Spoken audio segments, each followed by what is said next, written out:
Coming up with This Week in Computer Hardware, EVGA's GeForce RTX 2060 XC Ultra overclocking is good. Undervolting the Radeon VII is good. USB 4.0 is Thunderbolt and will be good. And Nintendo brings VR to the Switch. All that and more coming up next on Twitch.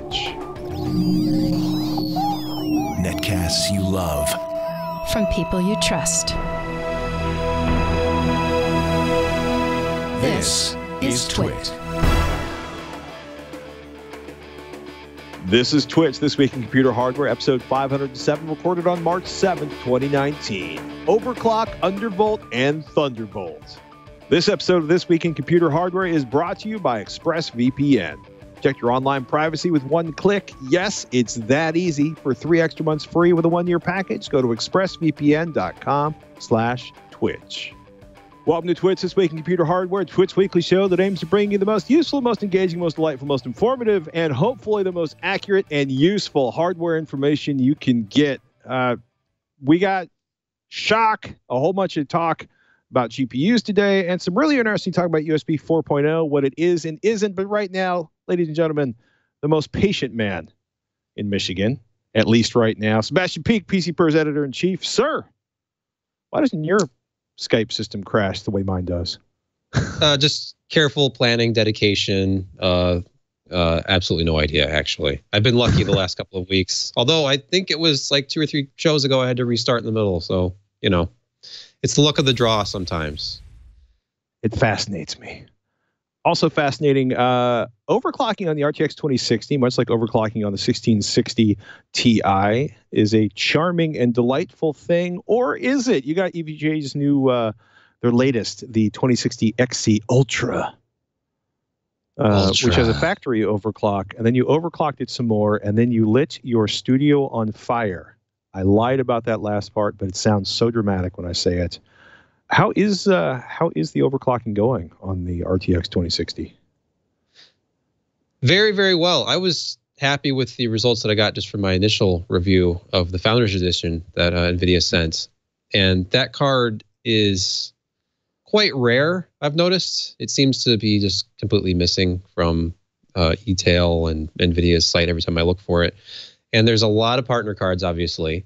And it seems that, of course, the GTX 1660 Ti took all the thunder away from the RTX 2060, which, you know, it came out, it was somewhat controversial because of the price point and because of the assumption that a 2060 is the 20 series replacement to a 1060.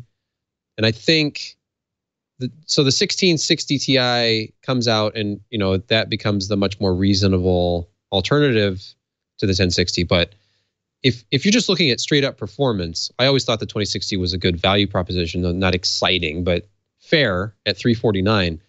But what EVGA has done with this version at $379, so for $20 more, you get a card with a much higher default boost clock and the same TDP. I think Nvidia was pretty, I guess, conservative would be the word, with the performance, the power envelope, because the card does not consume anywhere near 160 watts under most cases. And then if you really push it, it will.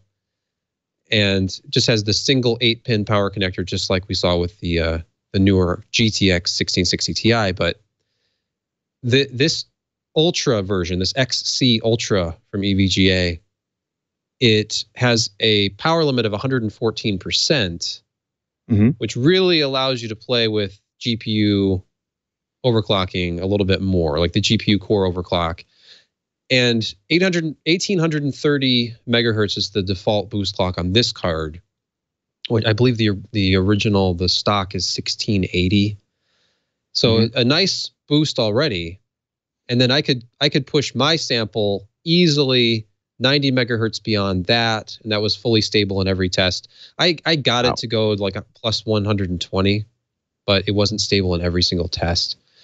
I don't know if that was just like a thermal thing or if I didn't have enough power delivery. But another thing I noticed with this card is, just like with the GTX 1660 Ti I most recently tested, I could push the memory in this thing up plus 1000 megahertz, no problem. And that, coupled with the plus 90 on the core, is what I ended up with for our final overclock. And if you read the review, there's a full page that just shows the results of the card out of the box, like its default overclock. But on the next page, you can see the results of the card with another 90 megahertz on the core and another gigahertz on the memory effective. And it just leapfrogs the next card or sometimes the next two cards ahead of it and ends up in second place on almost every test. I think Ashes of the Singularity was the only test where it ended up in third. Right. And it actually won out completely on one of the tests on Far Cry 5. And that was admittedly by a 1/10 of a frame per second. But still, I mean, you were beating a stock RTX 2070 in that particular test at 1440p at high settings. And this card in every other test after that finished in a very close or solid second place showing, where it was right there with the 2070 and really paints this as like an outstanding alternative to spending. If you've considered spending $500 on a 2070, right? And that's like the baseline. Go ahead. Yeah, because most of them are floating between 550, and then there's a couple $600 2070s, which seems like a lot of money for that card. But the most of the ones I'm looking at Newegg, and a couple of the cheap ones, they're not getting great viewer reviews.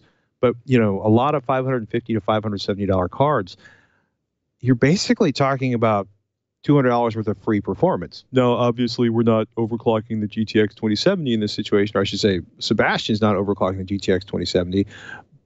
But that's a $200 bump in performance.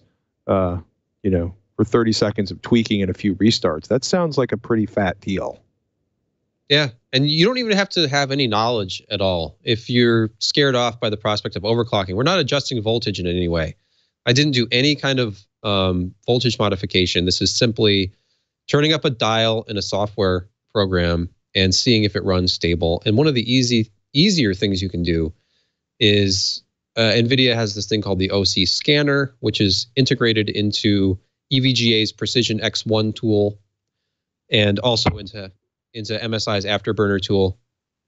And you can just run a scan and it will determine a solid, like a stable overclock for your card, which you can then just apply. And it doesn't mess with memory speeds at all. That's kind of trial and error still, like traditional overclocking, but right, you can easily get the big gains from core overclocking just by running a tool like that. So I did both ways. I got plus 90 with the OC scanner on my second try after bumping up the fan profile a little bit. And that's a big thing with these two, is anytime you're overclocking any of the 20 series cards, especially, it seems they are so reliant on GPU temperature. Even if you're well within thermal limits, if it sees that the temp starts to rise, it's going to lower the boost clock. So you want to have a faster fan profile. I didn't have the fans going 100%. I just had a slightly more aggressive fan profile. So they were going at like 50 or 60%. Do you think these cards would respond? I mean, most of the time when we look at liquid cooling for GPUs, A, it's overkill, unless B, you're that person who actually uses the 1200 watt power supply because you have 4 GPUs stuffed in your system, or 3, I guess probably be more realistic. But is this a case where, looking at this whole RTX series, the 20 series of cards, where liquid cooling is starting to look like a really attractive proposition to try to push the overclocking even higher? Yeah, I think if you were to combine liquid cooling to completely take temperatures out of the equation, and a much higher power limit, if there was a card with like 130% power limit, and you put a full water block on it, or one of those hybrid solutions that we've seen, then I think that the sort of intentional segmentation between GPUs would kind of be erased if you went up to that level. But I'm sure the costs involved in either buying a water block or getting one of those hybrid cards would be such that it would kind of negate the advantages. Yeah, exactly. But it's still interesting. Like a card, that's why I like this card so much, because it's only $20 more. So it's hard to find an RTX 2070, like you said, at its like official $499 retail price. They're usually more than that. And yes, some of these are giving you a slight overclock as well, which increases their lead. But I'm all for buying a cheaper card and overclocking it. My goal has always been, since I started my sort of enthusiast journey, is buy a cheaper card, overclock the snot out of it, get the performance of the more expensive card. So if I could afford, like back in the 500 series, I couldn't afford a 580, but I could afford a 560 Ti. And I just overclocked that thing until I had like crazy visual artifacting and stuff. And I'd drop it just a little bit, like, okay, now it's mostly stable. Now I'll run it again. And I was doing voltage modifications and stuff back there too. So I probably lowered the life expectancy of my card, but these newer cards have a lot of additional headroom, I think, just baked into them. You don't have to do anything other than just coax it out of it. Like, all you really have to do is just increase the power limit and it will run faster under load. So this seems like a wonderful opportunity for Corsair to come up with a sealed liquid cooling, sort of a generic adaptable. Actually, I guess generic and adaptable is not really what they do. But it would be interesting to see them do, or maybe, I'm sitting here, I'm like, oh, right down there's an 80 that's designed to work on like 175 watt parts. Maybe when my 2060 shows up, or 2070, or whichever I end up buying, because I'm kind of vacillating quickly between them. Now I'm vacillating right back to 2060s, but it might be fun, because I haven't done anything particularly stupid with a GPU in a long time, to see if I can manage to get that to fit in a reasonable fashion on an RTX 60 GPU. Because, nothing says fun like taking a brand new card and seeing how fast you can break it by modifying it and grossly violating the warranty. Well, Patrick, you'll be happy to know that you can buy...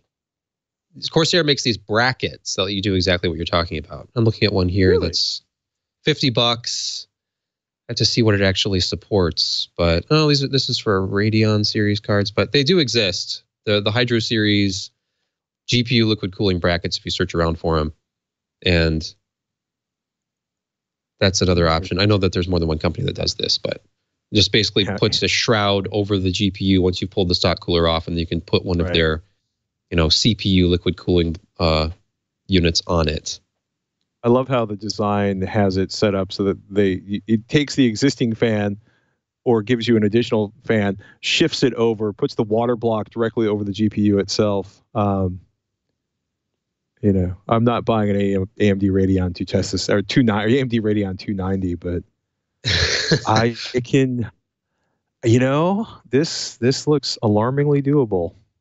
Yes. Let's just close this window before I get into trouble. Excellent.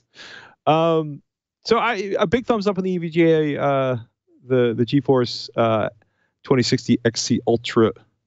And I suspect an editor's choice on this one. Yeah, I did. Just it's so much additional performance for so little extra money. I just had to. Plus, it's also a really quiet card. Oh, nice. I mean, these coolers from EVGA, we've seen I think it was last week, we showed the triple fan 1660 Ti. They also have just their standard, like full length, like 10 or so inch cards that have the dual fan, or the dual fan, dual slot heat sinks. And this one has, like so many cards these days, the 0 RPM idle. So it's not going to make any noise at all. That does affect the idle temps somewhat. You'd have to have some decent airflow in your case. You'll see slightly higher idle temps than you're used to with a GPU. But once it actually gets going, I measured, I think it was 35.8 decibels with this card under load, which is very quiet. So inside of almost any case, you're not going to be able to hear this. And you're still getting great performance. And my overclock performance was still under 40 decibels. I mean, it's... Oh, wow. Yeah, that's totally up to you and your fan curve. I'm a little conservative with the fan curves with overclocking. I know some people just straight up go to 100%. If you're trying to get the absolute highest overclock, that makes sense. But interesting. Are these currently available, or are they sliding out of availability pretty regularly? Yeah, the day I published yesterday, immediately, of course, I go to EVGA.com, and I had just looked at the link, making sure I got the model number right and everything. And it was auto notify, like out of stock. And Amazon, it was back ordered. It's back in stock at Amazon, but they've bumped up the price to $399. So finding it at the stock price, or the base price, is going to be the trick with this card.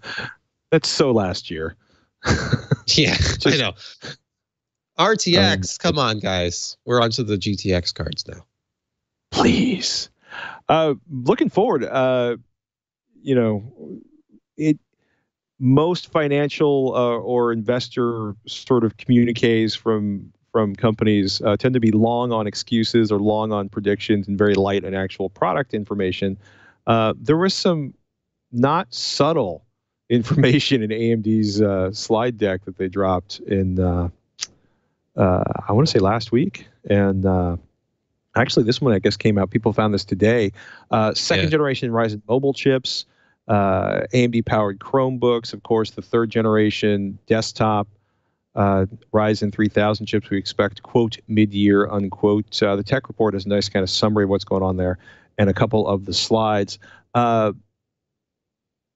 New Threadripper chips coming this year, which I don't think is a real surprise. And it's kind of funny because they keep saying like, you know, we kind of knew about all this, especially because CES, but quote, it's still really nice to see AMD, a company with a history of difficulty in keeping deadlines, on track with its new hardware, especially given the unusual nature of the design, writes Zach Killian, with the gentlest of snark, I think.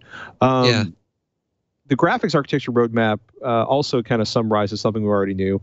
Vega 7mm or 7 nanometer, which we'll be talking more about in just a moment. Navi 7 nanometer coming later this year, and quote, next gen 7 nanometer plus.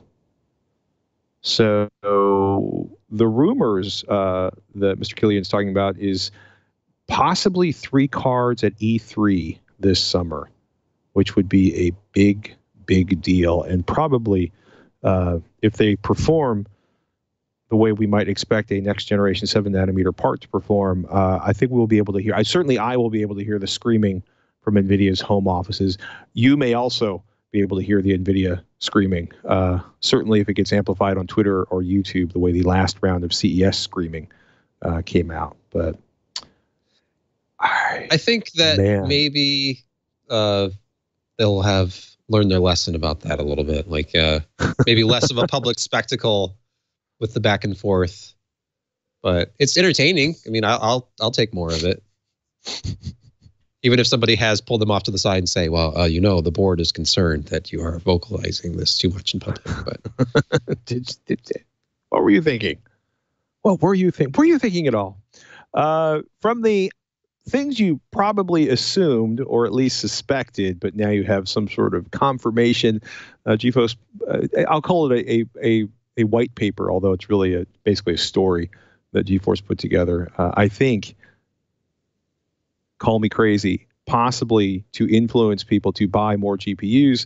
Quotes, unlock your full potential, how higher frame rates can give you an edge in battle royale games, which would be Fortnite, Apex Legends, Black Ops 4.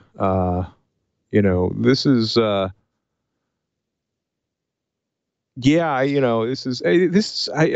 it's gratuitous. Yes, because NVIDIA wants to sell cards, and it's also an appeal to spending money rather than developing skills. Because you play a little bit of Fortnite, you get your ass kicked pretty hard. You play a lot of Fortnite, you get your ass kicked slightly less hard. But I like how they, like the second paragraph of this spiel is, to achieve a victory royale, you want every bit of help you can get.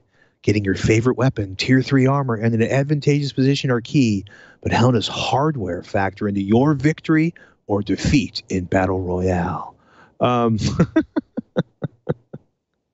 then it basically walks through, this is what pros do. Pros want 144 frames per second. They want the highest frames per second they can get. This is why they do them. This is why it's actually critical.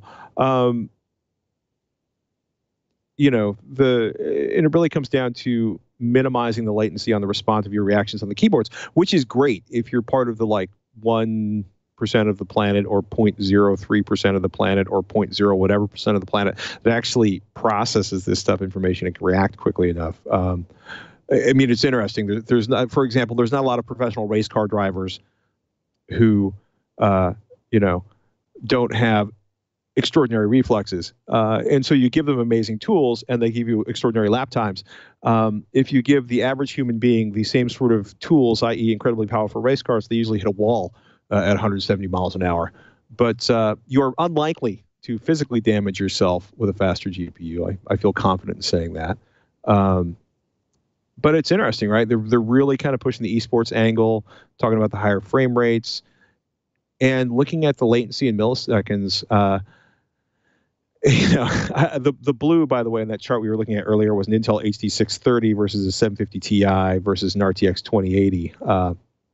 And yeah, not the most realistic comparison there. I think I described it as this graph defies explanation. But I mean, if you go from a GTX 750 Ti to an RTX 2080, you will notice an improvement in performance. I think that's what we can infer from this slide, that going from a GPU that costs around $149 to a $700 GPU. But it's interesting that it only improves. I mean, you get half the latency, but it's like the law of diminishing returns, of course, with everything. This could be a graph for audio quality too. Like the cheapest speakers are the blue graph. The expensive but not terribly expensive speakers are the dark green, and then the light green is the $85,000 speakers. Yeah, we should also point out here is the ratio of kill to death that they're looking at. That horizontal bar was hours played per week. The vertical bar was the increase in kill to death ratio, and they were basically saying the better the card you have, the better your increases are in terms of dying less. Look for the one that looks like a rainbow or a unicorn vomiting, which is the next chart below that one I was thinking of. There we go. Yeah, but it's literally like, this is not a particularly huge shock if you play 40 hours a week. Which is that number at the very far right end of the axis.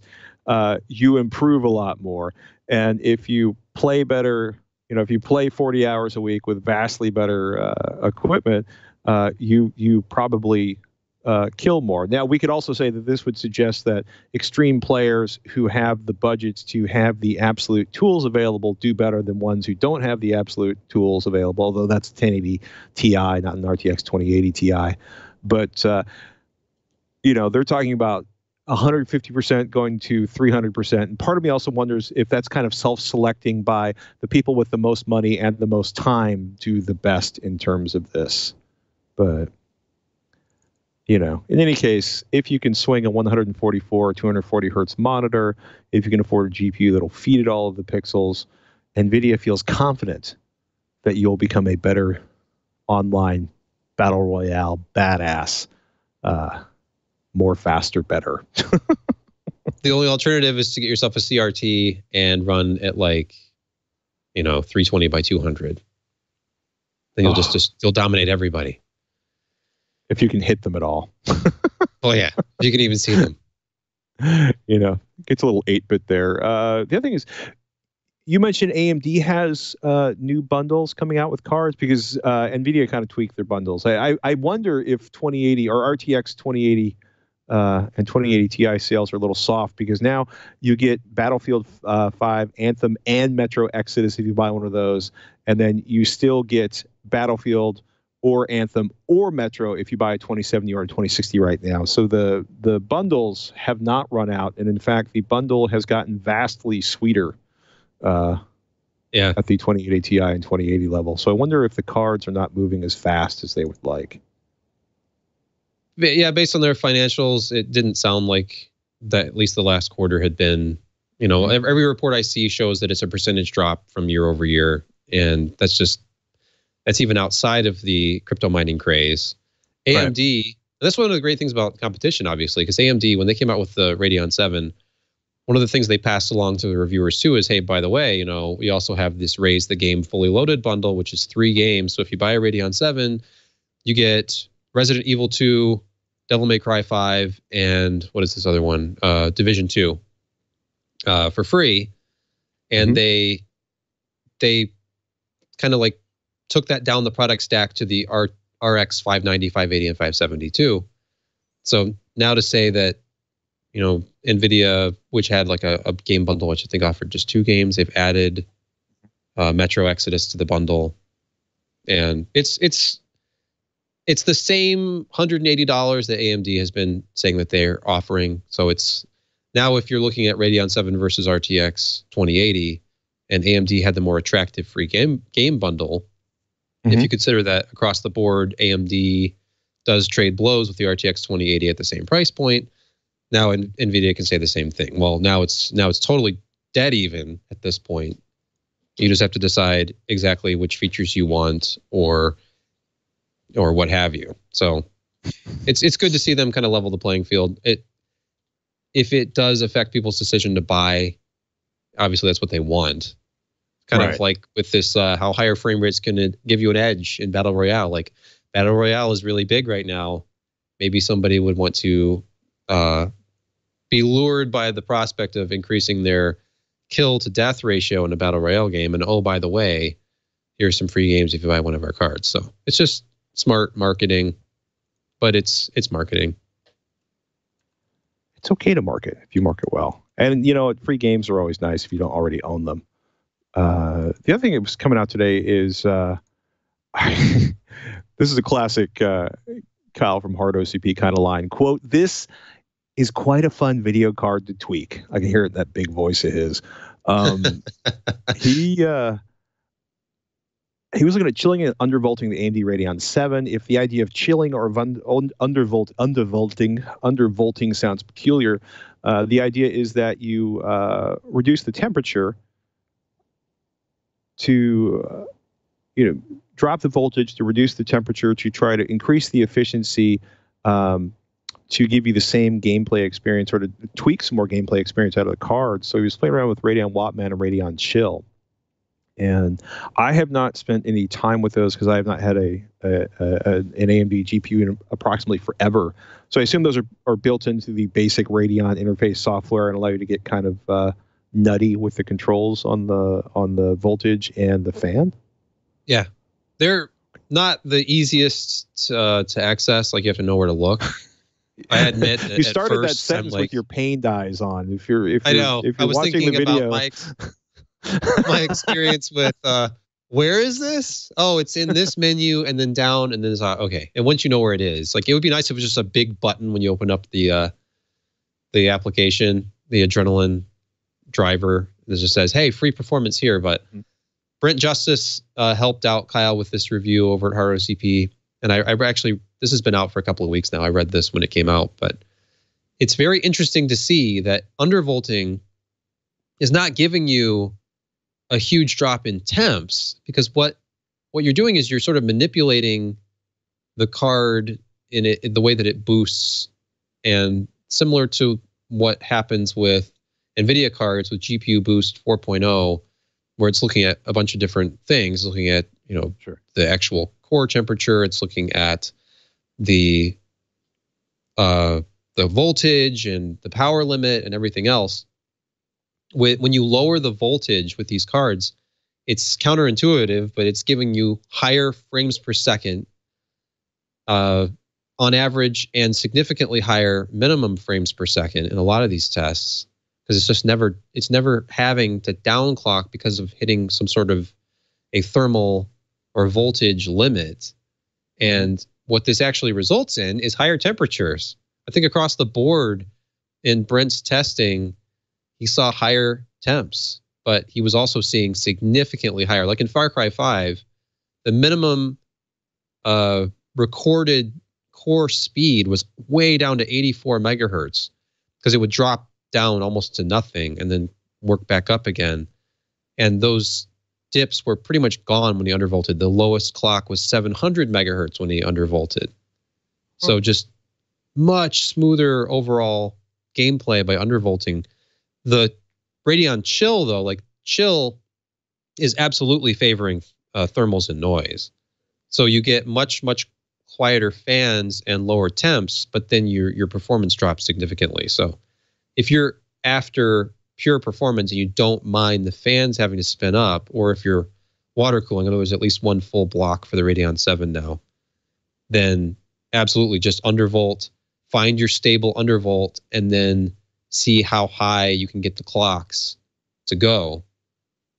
And there's significant improvement. I don't know how much. I don't know if this justifies actually like running out and buying a Radeon 7, or buying a block for one if you already have one, because it's not like we're seeing massive gains. We're talking, frames per second numbers that go from 81 to 88 in the Far Cry example.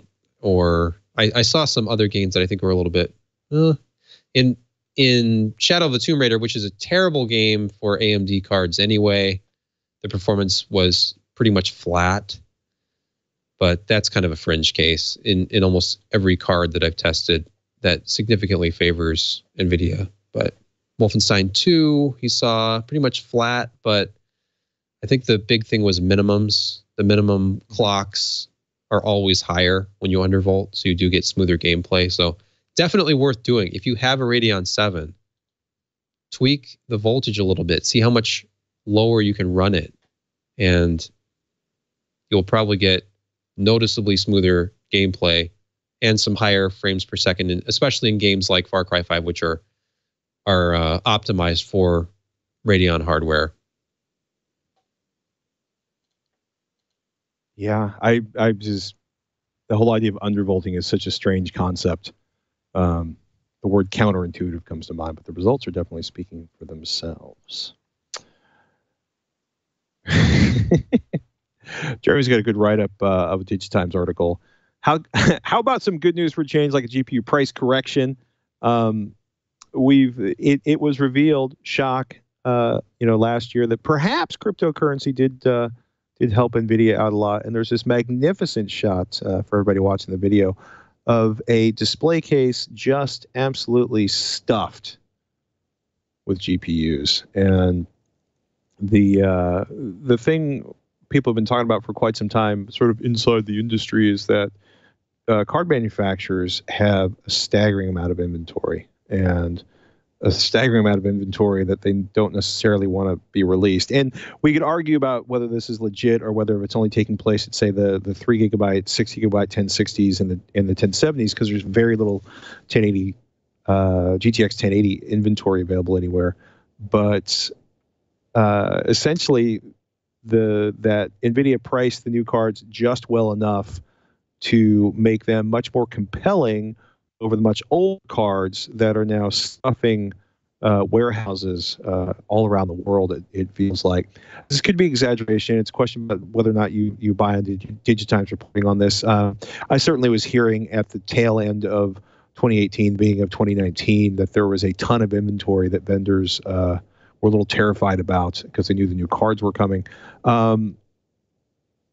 It'll be interesting to see if there are additional or more aggressive price cuts, and if there are any of the faster cards sitting in inventory. I think generally speaking, they manufacture fewer of the high-end cards because there's a smaller market for them, because they cost more money. So that might be part of why for example, the GTX 1080s are so spare on the ground. But it's tough because we talked about, when the 1660 launched, it makes buying a 1060 at the current prices silly, or a questionable use. Like, you're saving $30 and you're getting 50% less performance.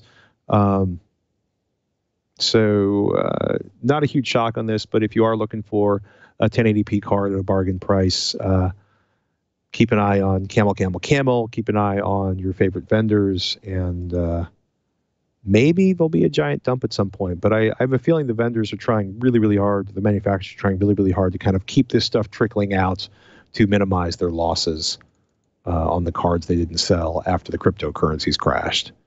Yeah, and with AMD, I'm sure coming out at least by E3 with new GPUs, and NVIDIA's already released 2 new GPUs this year. It just makes sense. Like, you're going to be filling up the market. It's not like they just launched one card either. All the partners come out, and then we end up with 40 or so cards of a new GPU out there. So right, if they're clearing inventory, and I've seen 1060s as low as like 169, but like you said, looking at the performance, do you want to spend 169 when? Well, I mean, the 1660 Ti at 279, that's where it gets kind of interesting, because it's $100 difference. So if you can find a 1060, if it's a 6 gigabyte 1060 at 169, that's still a pretty good deal. But we have to see what NVIDIA has in store for the rest of product stack, which as with every year will get filled up. I'm sure by summer we'll be seeing more numbers, and we'll be seeing the competition from AMD, I hope, because they still have the RX 580 and 570 and down, on the market right now. So it's amazing some of the spread. Well, first of all, I need to turn off at all sellers on Newegg, but I was looking at sort of the prices on these, and $210. There's at least one on cards. One 6 gigabyte 260 for $210, and most of them they're still trying to get like $240 to $300 for them. Yeah, that's the alarming thing. Is I think if you're seeing a really, really good deal on a 1060, it's probably a 3 gigabyte card, and that's fine for 1080p gaming at like high settings for most games, but you're very limited when you have that small amount of frame buffer to really get the most out of that GPU, especially if you try to overclock it at all. I think you're probably going to run into a VRAM issue before you really choke out the GPU on that one, but that's another discussion. For another day. And don't get me started on the prices of 1070s, because I will start laughing. Yeah. And I will not stop. You want how much? Like, are you serious? I mean, the 1660 Ti is the same level of performance, but okay. I mean, maybe people don't know that, but a lot of 1070s are $100 more than the 1660 Ti. So there's been one floating around at like 329. It seems to vary like which one that is, but most of them are like 360, 370. Maybe they rotate. You get the sales this week. This episode of This Week in Computer Hardware brought to you by ExpressVPN. Everybody thinks cybercrime. I have difficulty saying cybercrime because it makes me giggle. So I'm just going to call it. Everybody thinks somebody else gets hacked, right? There's 1 million people online. I'm in the airport in Vegas. There's 3,000 people here. Nobody's going to hit my data.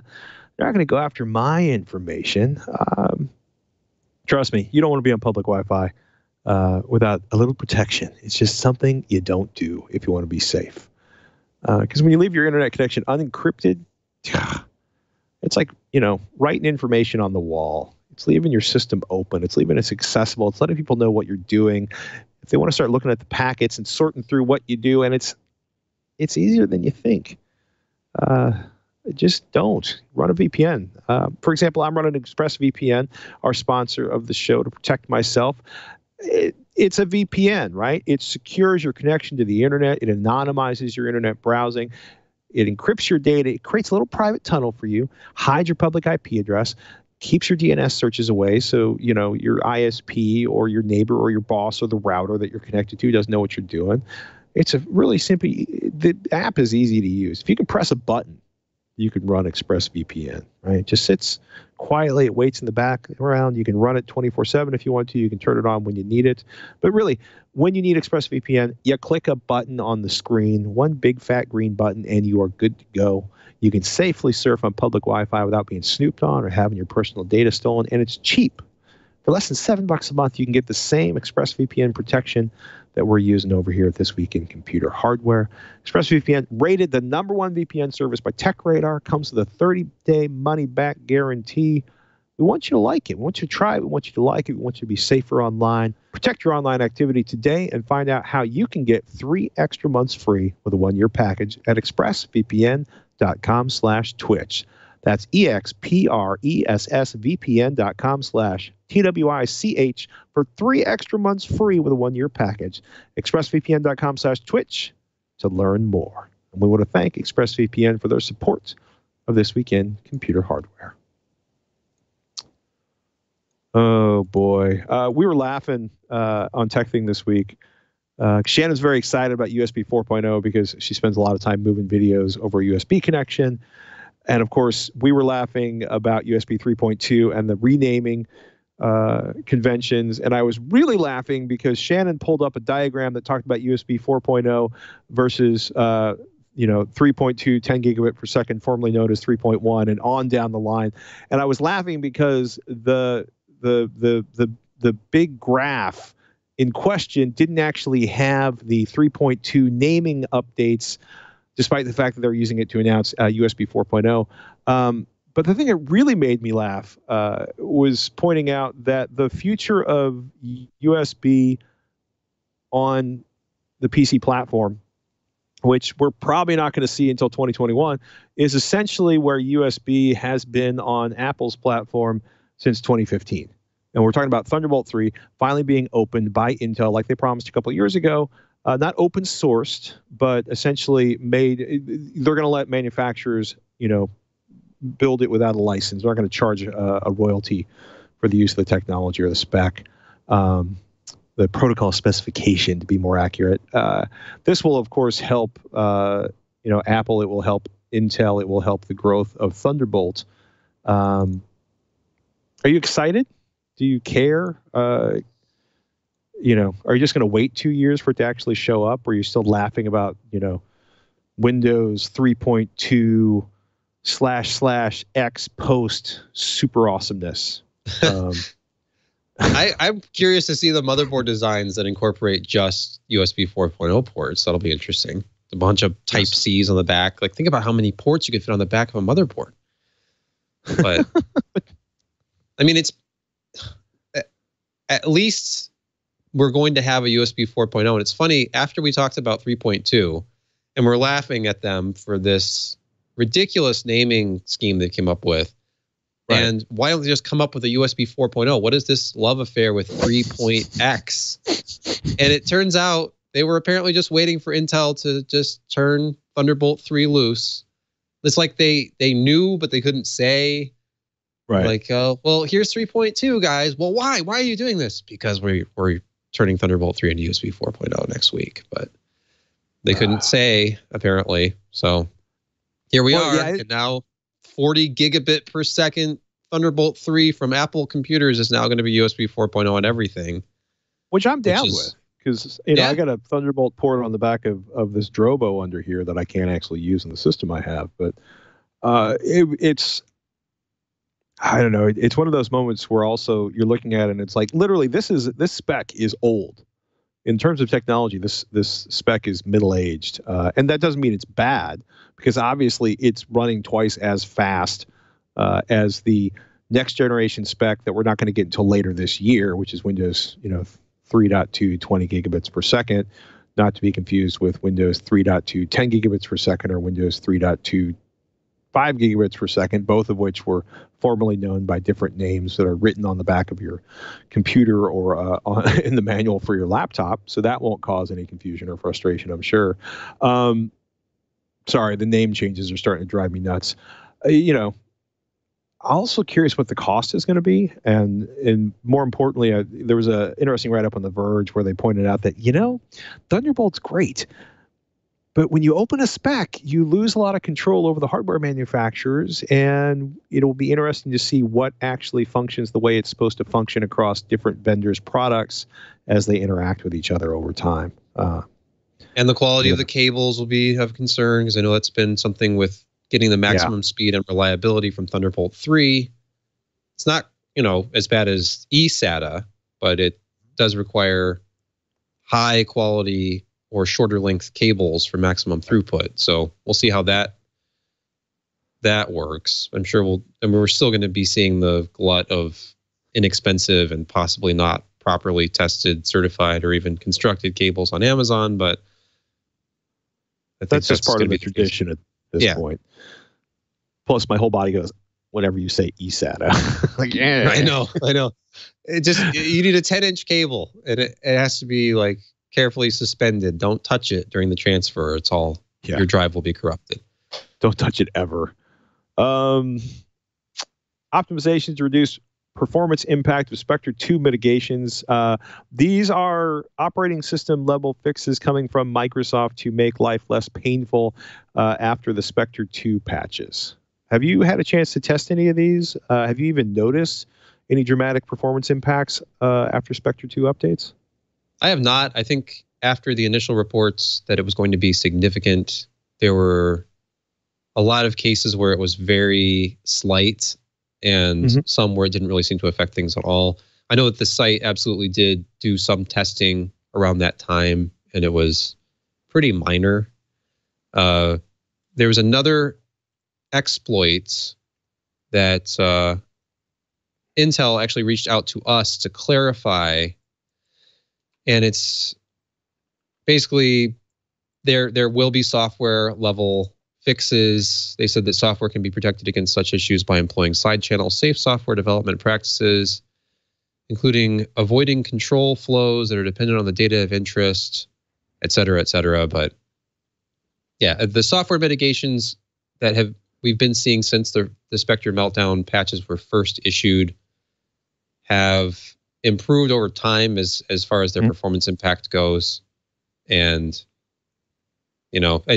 I would like it to be a bigger story because it's interesting. It's something to write about and test, but I've not been driven to like do those stories just because we were seeing we weren't seeing the 20-30% drop in performance that some had speculated we were going to see. When it's low single digits, it's not as exciting, but it is at least, yeah. Sorry, my dogs are freaking out about something. You need to grab weaponry and go do a circuit of the house. No, the most important thing would be a package, but I've already received all of those deliveries today. I had somebody try to break in my house during a podcast once. I guess technically they weren't trying to break into my house; they were trying to steal something off my porch. Well, that has happened, just not during a podcast.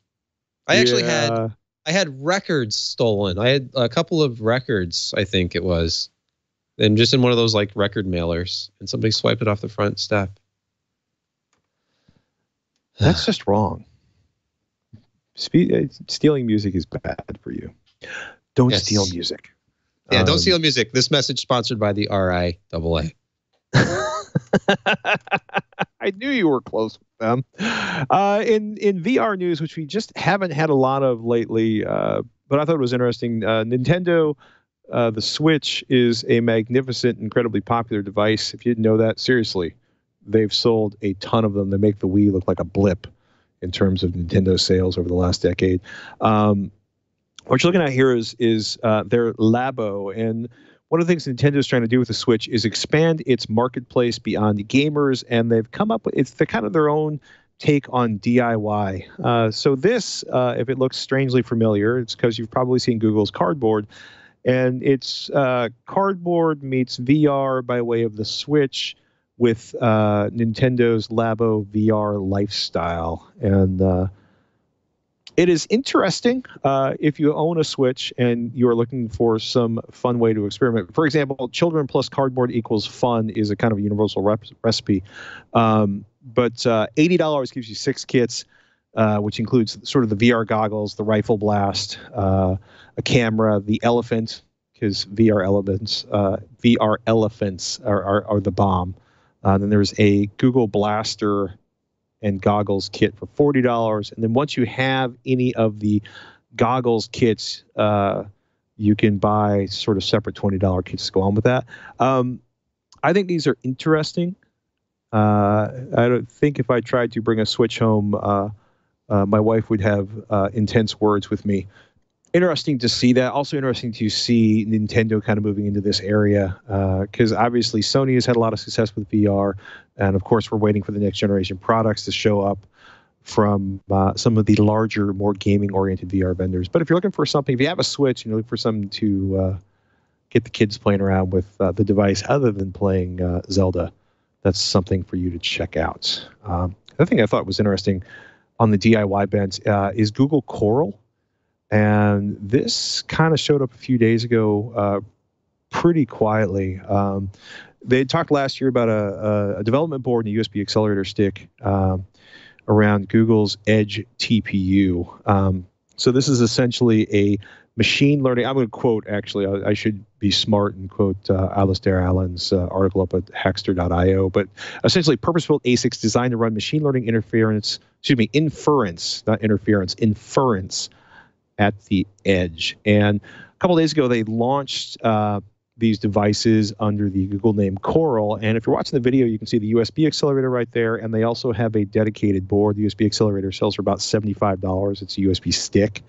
And that's going to run on Linux systems and it's an interesting kind of concept here. The Edge TPU is, again, it's a low power, low cost, $150 device that can run MobileNet V2 at 100 frames per second without, requiring a 220 volt power source or a heap of servers.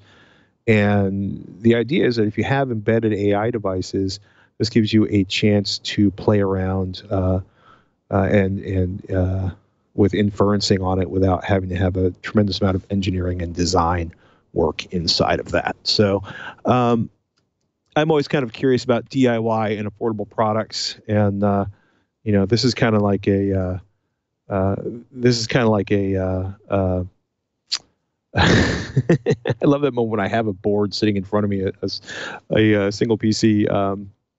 It's kind of like a Raspberry Pi for AI experimentation. So, and the camera sells for like $25, so you can get into this for a fairly low investment.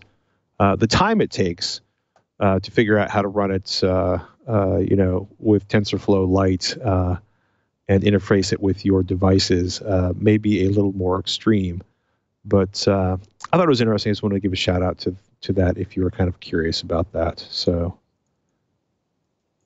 it's also interesting to have these sort of compute sticks, where you have a USB, what looks like a USB thumb drive, but turns out to be a little bit of a brain.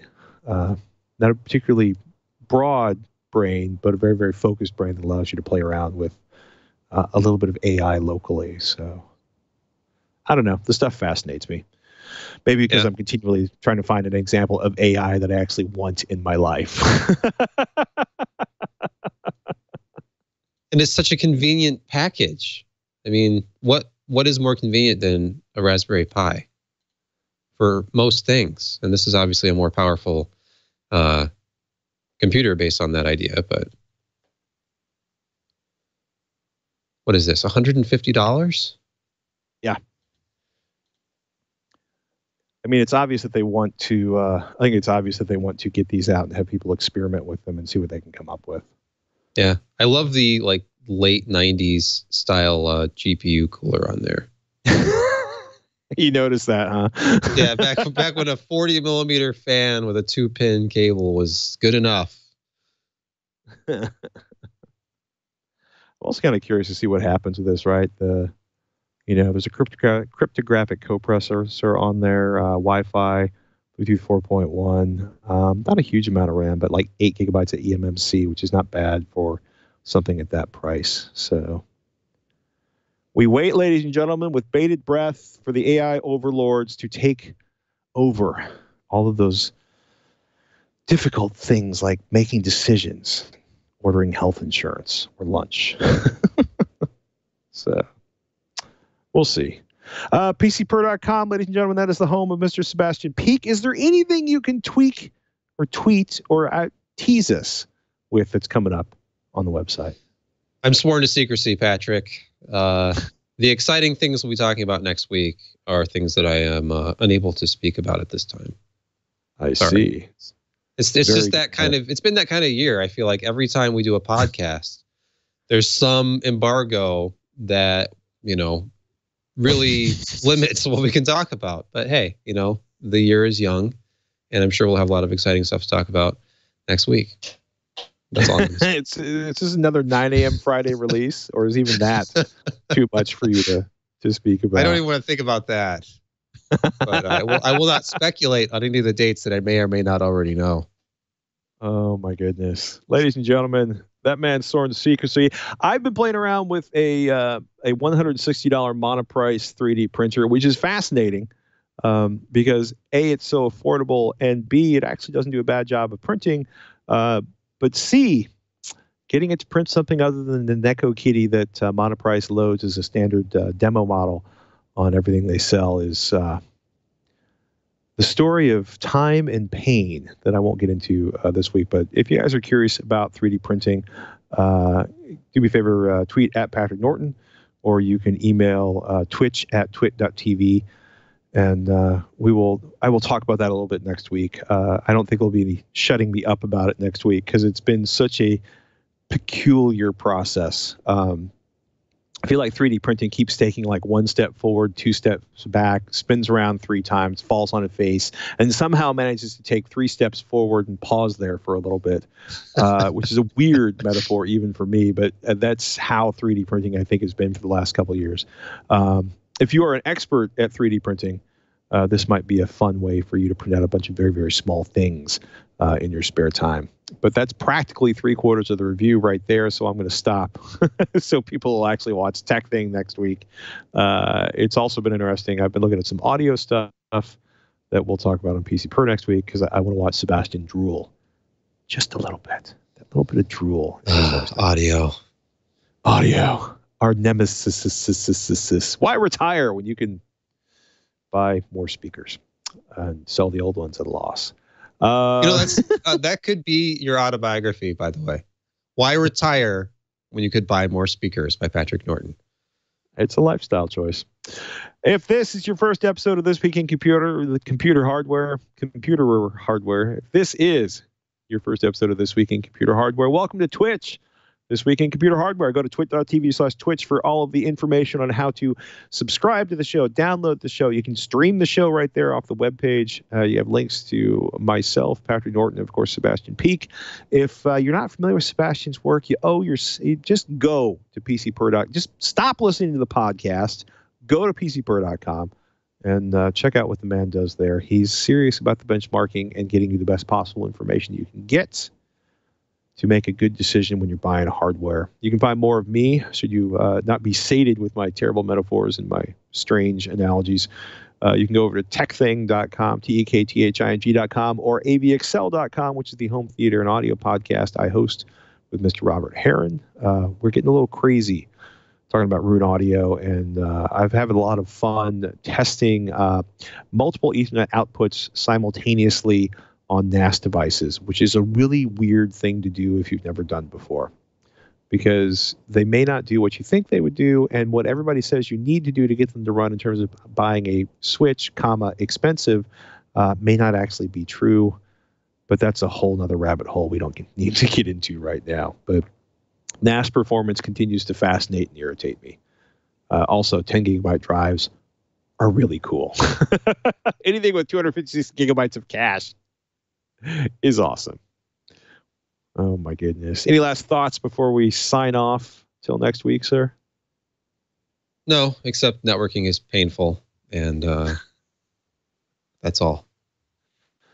I don't want to say anything about networking because my networking, I'm just going to knock on wood, say my networking is networking. That's as far as I'll go, at least outside of my head. Ladies and gentlemen, thank you so much for listening. I'm Patrick Norton. I'm Sebastian Peak. We'll catch you next week on Twitch.